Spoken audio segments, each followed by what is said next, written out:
Hey guys, we're back, and this time we're going to be taking a look at Gloomhaven, Jaws of the Lion.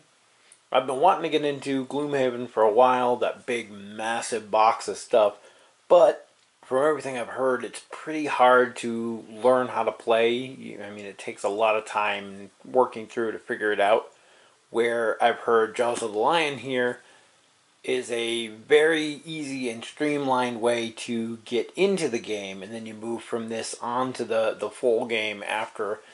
This is a full game on its own though. It can also be used as an expansion to the full Gloomhaven game. This one only has 4 characters in it, where the big box I think has 17 or something like that. And I think this one has around 50 missions in here, where that one has close to 100 or so. But anyway, wanted to open this up and take a look at it and see what all is in here.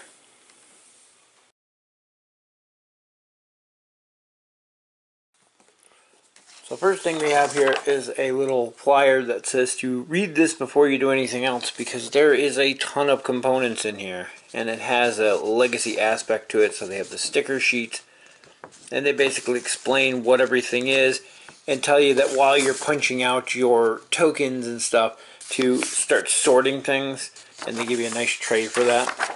But it tells you how to, make sure you keep everything separate, what everything is. There's a few things that are in sealed boxes and things like that that you're not supposed to open yet.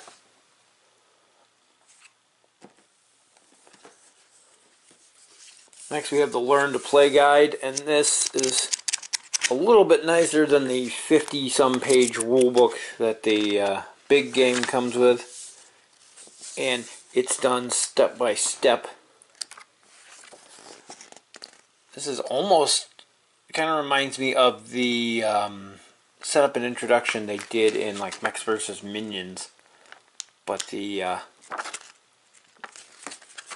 way they have it set up is literally there's a couple instruction pages on how to do the basics, and then you move on to the second mission, and the second mission teaches you a little bit more, and so on all the way through. So like, yeah, that whole section there was just scenario 1 up to that page. So it's interesting. I like the way they've laid it out so far. I read through a little bit of this, and so far it has everything's clicked and made sense to me. So hopefully that means it's going to be easier to learn. Next we have a glossary. And this one has a lot of terms and things that you can quickly look up and reference if you need. So that will be helpful.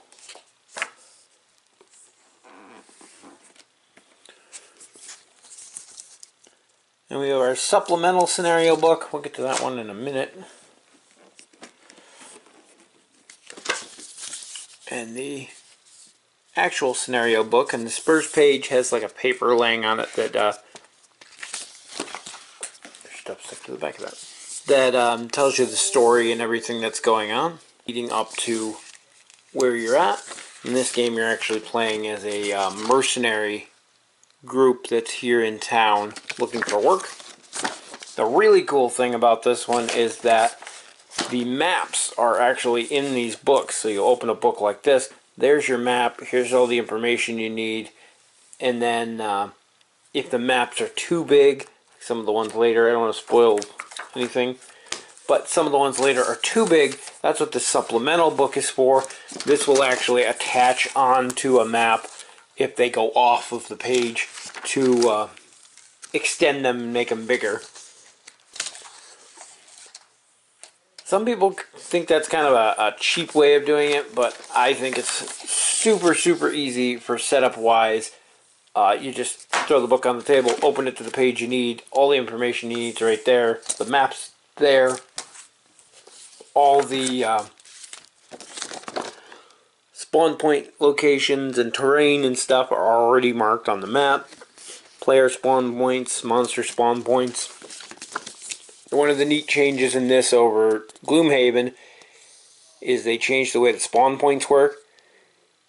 in Gloomhaven they did this weird triangle thing where like up here was 2-player, this was 3-player, and down here was 4-player. In this they're done in a straight line, so this is going to be a spawn point here.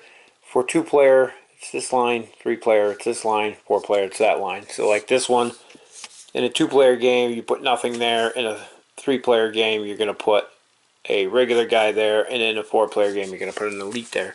Much easier to understand than the weird triangle things. But I love having the maps like that instead of having to fiddle with tiles, trying to figure out what tile goes where, what side of it needs to be face up. Anybody who's done any kind of dungeon builder or dungeon crawl game where you have to build the dungeon will understand that. Next we have our sticker sheet, and these you're going to be adding points to the map as you unlock new locations. This is a kind of the part of the game that's kind of legacy in that you're altering the map, but I don't see why you couldn't just replay. I know a lot of people have on the other games, so that's what I'm going to end up doing because I hate legacy stuff, but I couldn't pass up a chance to finally play this. Next we have a bunch of token sheets.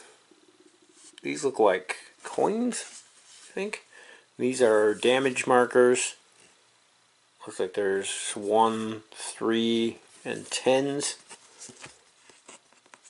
I'm not sure what these ones are. Traps. Another token sheet. These look like terrain. We got the symbols here for the elemental. Some chests. These are all your status effects. More chests. And I'm pretty sure those are traps.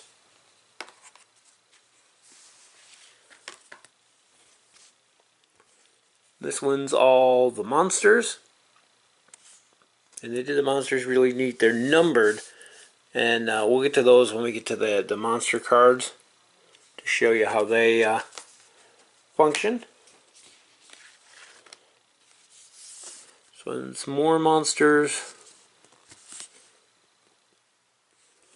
And we have, this is the board that you're going to use the elemental stuff on to keep track of. Another board of monsters.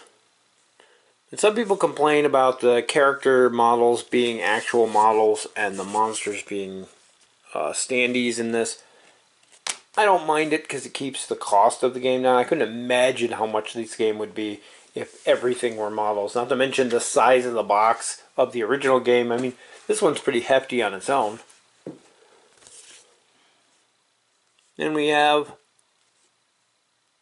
more terrain. Looks like campfires? Not sure what those are supposed to be. Brush files. These are our initiative tokens here. More damage trackers, some more monsters. And these, I believe you put these on certain spots on the map, and when something happens at the location, you have to refer to the book to see what happens next. Then we have our map here. So this is what the map actually starts as. And then as you play the game, you're going to be adding locations up in here with all the stickers. And you're going to be expanding the map and adding on to it. We have our health trackers. These, honestly, as cool as they look, these feel like probably the cheapest component in here. In that this one's not bad. This one's really loose. I'm always afraid I'm going to bump and move these. But you keep track of your health on this side, and this side is your experience. You get one of those for each of your 4-player characters in this game. Something most games forget, there's an awesome token tray in here.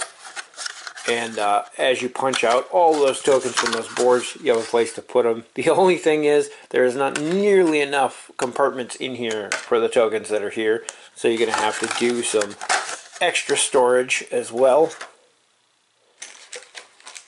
To help you with that, they do give you a nice roll of Ziploc bags so you can sort out your tokens.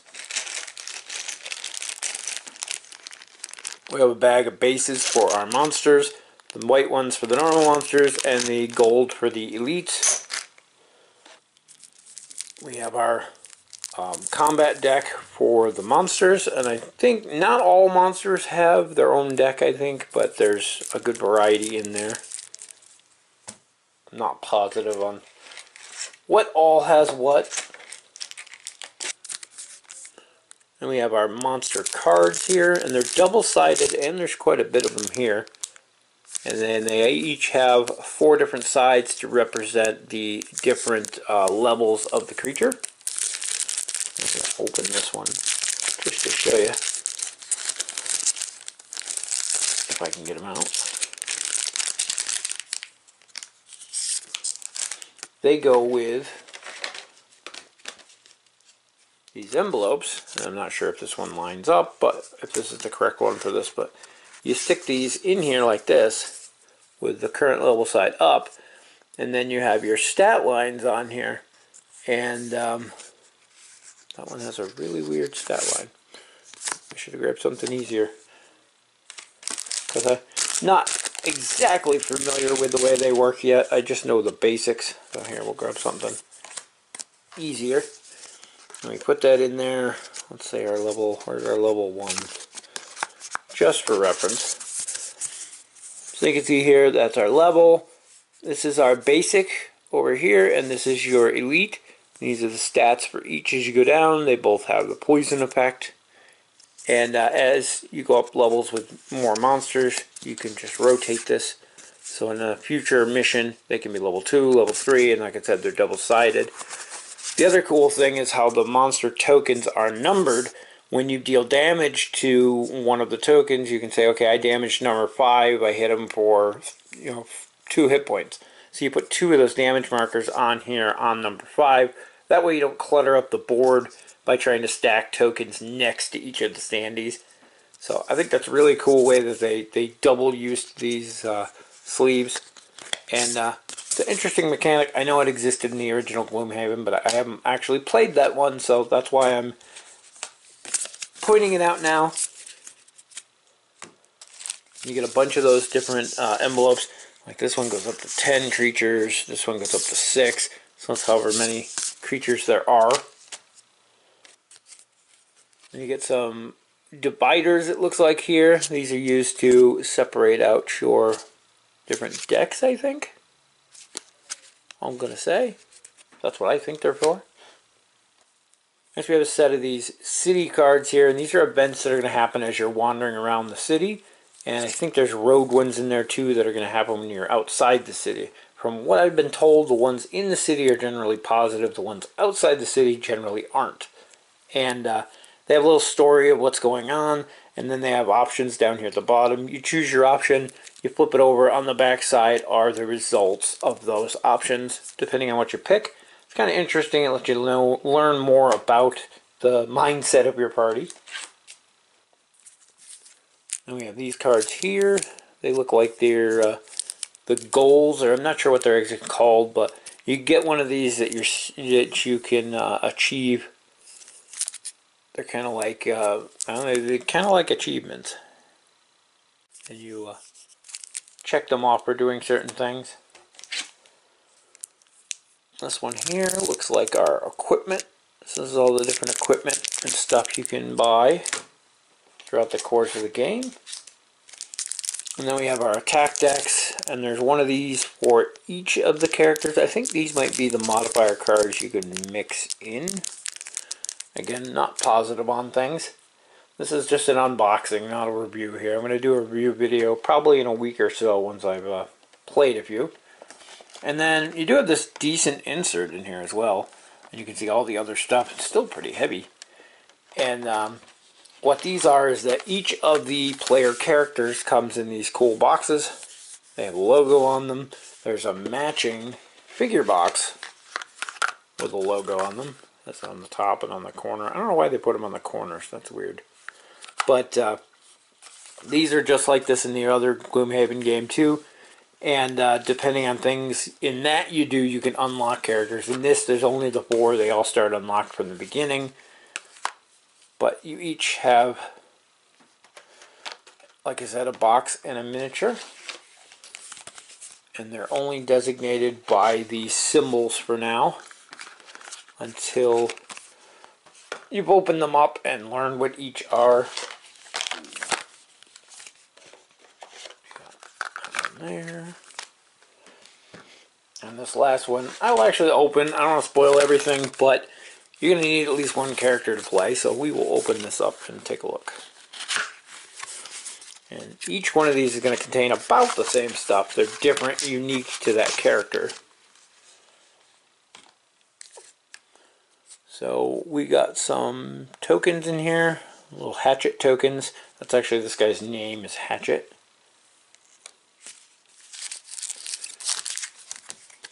Get to the player board. You have your player board here. There's Hatchet. You have a 10 card hand to start your adventures. This is your XP tracker as you go up levels. This is how many hit points you have per level. And a spot to put your conditions. And there's a story on the back telling the background of your character. Set these over here. And we have character sheets, and they do give you quite a stack of character sheets. And these again are unique to this character, and you keep track of your level, different notes, gold, items that you've purchased. These down here go with those achievement card things. As you get the check marks from them, you're going to check these off, and you get bonuses when you reach certain points. I'm going to actually scan a copy of these so I can have as many as I want, because I don't know how many are here. Maybe 10, maybe 5. It's hard to tell, but I probably want more eventually, so I'm gonna make sure I have those. Next we have our actual cards for Hatchet, and this one says halt, do not open, and these are going to be the cards that you're normally using in Gloomhaven, so if you go to play or whatnot. But for now, they don't want you to open this pack because of the training tutorial that comes with this. You get an additional pack, if I can find it, here. And these ones actually start with special cards. I'll open this up and actually show it, where instead of just the text on there, they actually go and explain. Because normally this is all you have on a card. You have the stop part up here. It'll say, you know, attack 3, range 3. These ones have these little text boxes which specifically spell out exactly what they do. And they're on all your starter cards that you're going to be starting with. You can see up at the top here they're marked with A. I think there's a set B, which are a little more advanced, and they start going into some other stuff.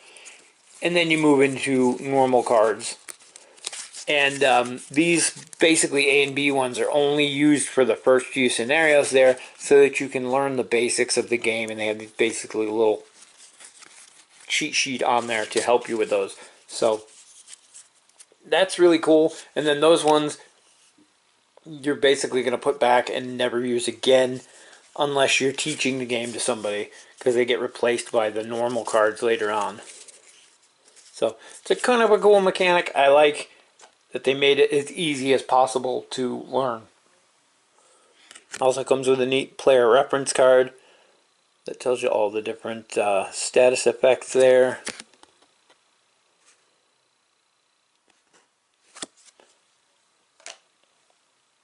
And then you have an attack deck, and this one once again says halt, do not open this pack until you're supposed to, so we're going to set that one aside. But we do have another pack, and the way combat works in this game is that there is no die rolling. So when you do an attack, like the one we looked at earlier, it did, what was it, 3 damage at range. You're going to take one of these cards, and you're going to flip it over. And you can deal double damage. You can deal +0, there's +1, I think there's +2, there's some -1s, -2s, I thought there was a +2, maybe he doesn't get one. But anyway, and then there's also a miss, basically a critical fumble, critical hit does the double damage, and then you're going to draw one of these and then apply its effects to the attack. There's that +2. And that's how you do your damage. And then whenever you draw one, like these ones that have the recycle symbol on here, you're going to reshuffle the entire deck. So it keeps it random what's going to be coming up. Cool mechanic, I like it. It moves things along very quickly. And the best part is, over the course of the game, you can add and remove cards to this deck, which is what those other ones are for. And so maybe you want to remove out the negatives over time. And every time you remove a negative out of here, you start building up more reliable. You know you're going to do extra damage. Or you can, I think there's even a way to add in extra criticals and things to really boost up your character. So I like that you can customize that. That's a pretty cool thing. And then we have Hatchet's miniature here. I don't think these ones are sealed because these ones are meant to be opened. See if I can do this off camera. There we go. And this guy, I've seen him already, is massive compared to some of the other guys. I don't know what race he actually is. I'm sure it says on his card. I didn't read them all, but he's a towering brute. And he carries around this. Just want to focus on him. Carries around the hatchets here. And he's actually a ranged attacker. He throws these axes, which are cool. But the miniature quality is really good on these. If you're into painting, you can probably make them look pretty cool.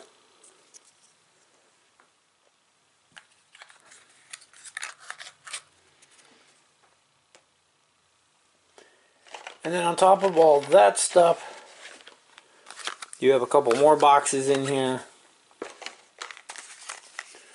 There's an A, a B, a C, and a D. And these are all actually sealed. And these you're going to be opening along the course of the campaign as you're told to open them when you reach certain objectives. And there you go. Now you can see the full insert there. Plenty of room in there. Like I said, all the player things go in here. All the miniatures go in here. Plenty of room for cards. You got this big bin for tokens that are punched out. And then that tray of tokens here sits across the top of there. And I didn't show it at the beginning, but this comes so packed full of stuff that when you first buy it, the lid actually doesn't shut all the way. It sticks up like a here. And once you've punched out all the token boards and removed them from the box, it actually will sit flat. So I've been told. I haven't punched mine out yet, obviously. Overall, though, this is a lot of stuff packed into that tiny little box, and I can't wait to give it a try. This is the first time I've really done an unboxing type thing, and I think with bigger games like this, I'm going to try to separate the unboxing and review videos because there's just too much to them. So my comments and first thoughts here are that I'm really impressed with everything in here. I can get over the fact, like I said, that the enemies are standees and the characters are models. Some people that might bother, but for me it's fine just for the fact of the price of the games would be insane. Not to mention the boxes would have to be even bigger than they already are. The card quality is okay. I would have liked these to have been a little thicker. I'm curious how they're going to wear over time, especially trying to get them in and out of these sleeves. The sleeves are thicker card, so they're going to be more durable. I worry about, in a hurry though, someone's trying to slide them in here and catching a corner or something and maybe tearing those over time. We'll have to see how they hold up. The other cards seem plenty fine. They've got a glossy finish to them. For the amount that you're handling the cards in this game, would have liked to have seen these maybe in a linen finish. I'm definitely going to sleeve mine just to be sure. I know people think sleeving a legacy game is silly, but I plan on keeping this around for a long time, so that works for me. I will sleeve those as I get them up. These look standard card size. These are standard small, mini, or whatever they call them size. I think these will be a little bit more difficult. I don't know if I'm going to be able to find something to sleeve them. I've seen square card sleeves, but usually a little bit smaller than this, so that's an odd size. Is it maybe 4 inches by 4 inches? Just a guess. So we'll have to see on those, but They feel durable. They should. These you're not going to be shuffling up either. You're just going to be sliding into the envelopes. It's these ones I'm worried about. Things like these, the attack decks, and the action cards you're going to be using constantly. And I didn't really go over that, but the way the game plays is you're going to have a hand of cards at the beginning. Like we said, the hatchet there can start with 10 cards. And you're going to play 2 at a time. And you pick them however you want to put them. Like this, you put them face down. The one on top is your initiative when it comes time to reveal. Lower is better. And then you put the 2 cards out, and you can play the top half from one and the bottom half from the other. And you can mix and match. It can be either one, either way. But yeah, it's only the top of one card, the bottom of the other card, and you do what they do. The bottoms generally are movement from what I've seen, and the tops are generally attack or healing or something like that. But there are ones that mix it up. And they're how you do pretty much everything in the game. And then you have a discard pile, which I buried the character card under all this. On here you have a discard pile that goes on this side, so whenever you play cards, they're going to end up in your discard pile. Eventually you're not going to have any cards left in your hand. You have to recycle these basically. You pick these back up, but you have to give up one of your cards. So you can do what's a quick rest, which is where you pick them up and you randomly will put one over here in the lost pile. Or you can do the longer one, which kind of, I think it takes your turn, and you get to pick which card you put into that lost pile. The cards in the lost pile are actually, as they say, lost for the rest of the game, at least that scenario. And eventually, throughout the course of the mission, you're going to run out of cards in your deck, and when that happens, you won't be able to take any more actions. You're pretty much out. And if all the players are eliminated either by losing their health or by running out of cards, then you fail the scenario and you have to start over. So I know there's a lot more to it that I skipped over here, but this was more of just a quick unboxing, and I say quick as it's how long now, but there's a lot of stuff in here, and I'm going to get these tokens all start punched out, and I'm going to get a hold of some guys, and hopefully we will play this weekend and get a few rounds in, and maybe within a week or so I will have a review up to let you know what I think. Anyway, that's a look at Gloomhaven Jaws of the Lion. And look forward to a review video as soon as I get some plays in. As always, thank you guys for watching, and we'll see you in the next video.